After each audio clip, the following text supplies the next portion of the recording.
Happy St. Patrick's Day. This week I'm talking about joy. Joy is the last of Thomas Troward's 7 aspects or qualities of God: light, love, life, peace, power, beauty, and joy. Psalm 118, verse 24 famously says, "This is the day the Lord hath made. Let us rejoice and be glad in it." In every situation, there is joy. There is something to be glad about, because God is in all, as all, through all, and around all, and joy is a quality of God. Emerson tells us there is no beautifier of complexion or form or behavior like the wish to scatter joy and not pain around us. This idea is reflected in a song our choir has done, which gives its title to today's talk. Scatter the joy, scatter the sunshine, scatter the faith and hope and glory God has given to you. Spread it around. Let the earth resound with the sound. But you can't give what you don't have. You must feel the joy before you can scatter it.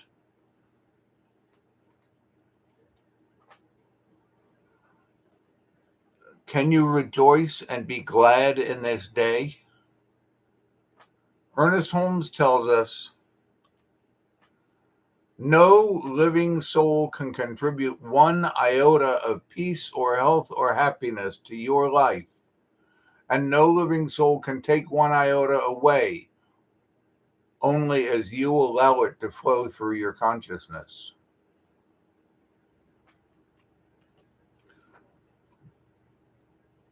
Chris Michaels writes, having fun isn't a frivolous activity reserved for goofy people. It's a valid compass that you can use to keep your life on course. If your work is fun, then you're in the right profession. If your relationships are fun, then you're with the right people.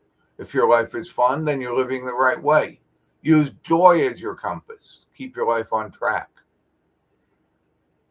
Joy is more than mere pleasure. It's more than fun. Those things are expressions of joyfulness, but joy is a state of mind, a state of being. H. Emily Cady tells us, hitherto we have believed that we were helped and comforted by others, that we received joy from outside circumstances and surroundings, but it is not so. All joy and strength and good spring up from a fountain of one within one's own being.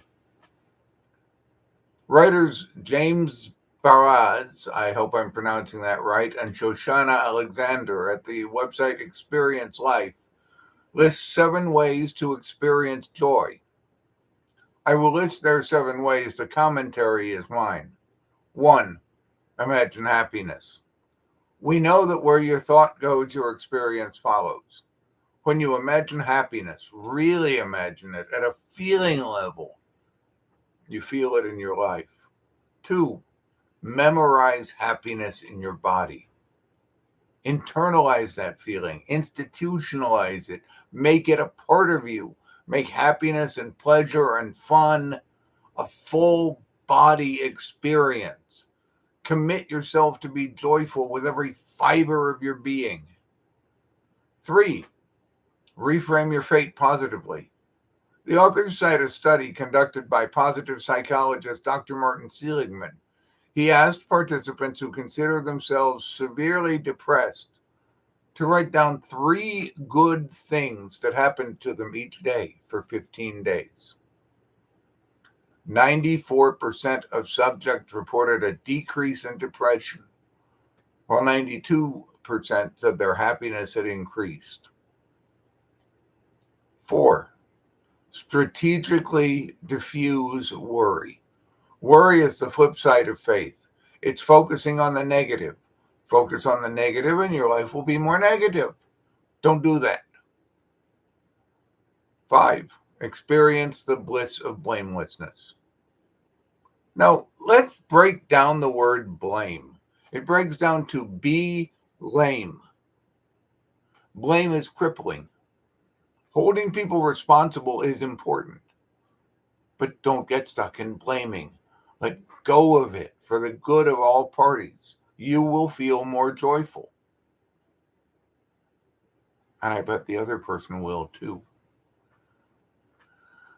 Let go of feeling busy. Sometimes you might actually be busy. You may have a lot to do, but that busy feeling tends to overwhelm. And when you're overwhelmed, it's hard to feel joy or to get very much done. Just do what's in front of you, one step at a time, knowing that it's divine activity and being the conscious, deliberate, intentional expression of God. You can do all that's needed. You cannot be overwhelmed. And 7, seek the good in others. In the song Being Alive from Company, one of the characters who's talking the protagonist through the song says, "You see what you look for, you know." That's true. We see what we look for. That's true of our experience of other people, too. Seek the good, see the good, and experience more of it. One of the founding ministers at the center I attend, the Reverend Dr. Noel McInnes, wrote a poem that describes the state of being we want to achieve. It's called Flow. Be as water is, without friction. Flow around the edges of those within your path. Surround within your ever-moving depths those who come to rest there. Unfold them, while never for a moment holding on. Accept whatever distance others are moved within your flow. Be with them gently as far as they allow your strength to take them. And fill with your own being the remaining space when they are left behind. When dropping down life's rapids, froth and bubble into fragments if you must, knowing that the one of you, now many, will just as many times be one again. And when you have gone as far as you can go, quietly await your next beginning. That's a state of joy. Spread it today.